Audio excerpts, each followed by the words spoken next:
সীমানা নিয়ে আইনি জটিলতা কাটিয়ে পাবনা এক আসনে জমে উঠেছে ভোটের লড়াই। কেবল উন্নয়ন প্রতিশ্রুতির প্রতিযোগিতাই নয়, প্রার্থীদের পাল্টাপাল্টি কথার লড়াইও চলছে। সাবেক তথ্য প্রতিমন্ত্রী আবু সাঈদের বিএনপিতে যোগদান, জামায়াতের অনমনীয় অবস্থান, সব মিলিয়ে বেড়াসাথিয়ার নির্বাচনী সমীকরণ এখন অনেকটাই জটিল।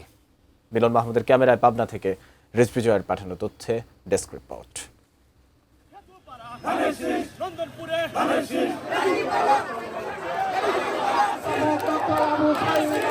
হেভিওয়েট প্রার্থীদের প্রতিদ্বন্দ্বিতার কারণে জাতীয় নির্বাচনে বিশেষ নজর কাড়ে পাবনা এক আসনটি। এবার আলোচনা ছিল সীমানা জটিলতার কারণে।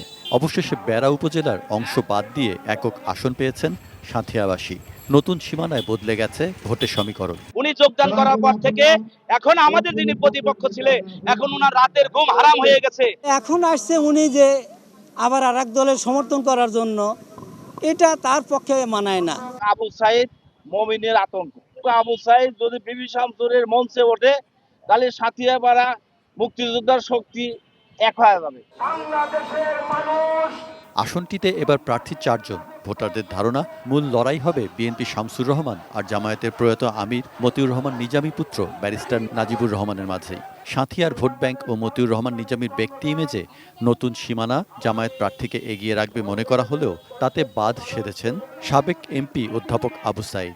32 ইঞ্চি জেভিকো টিভি এখন মাত্র 15,000 টাকায়, সাথে পাচ্ছেন 3 বছরের panel warranty.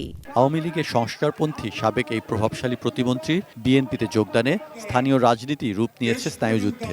Abu Saeed BNP প্রার্থীর পক্ষে প্রচারে নামায় আভাস দিচ্ছে হাড্ডাহাড্ডি লড়াইয়ের।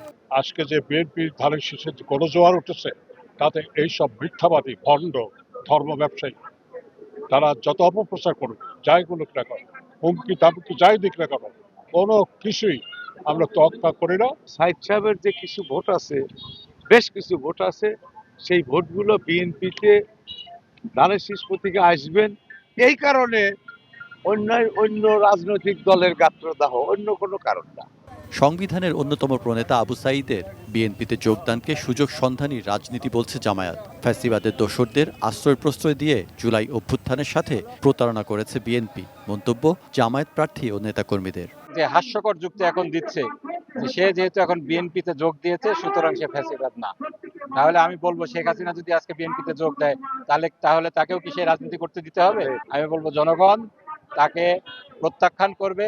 প্রচার প্রচারণায় তির্যক বাক্যবান আর অধ্যাপক আবু সাঈদকে ঘিরে নতুন রাজনৈতিক মেরুকরণ উত্তাপ ছড়াচ্ছে পাবনা একের ভোটের মাঠে। Saikat Dasgupta, desk report, ATN news.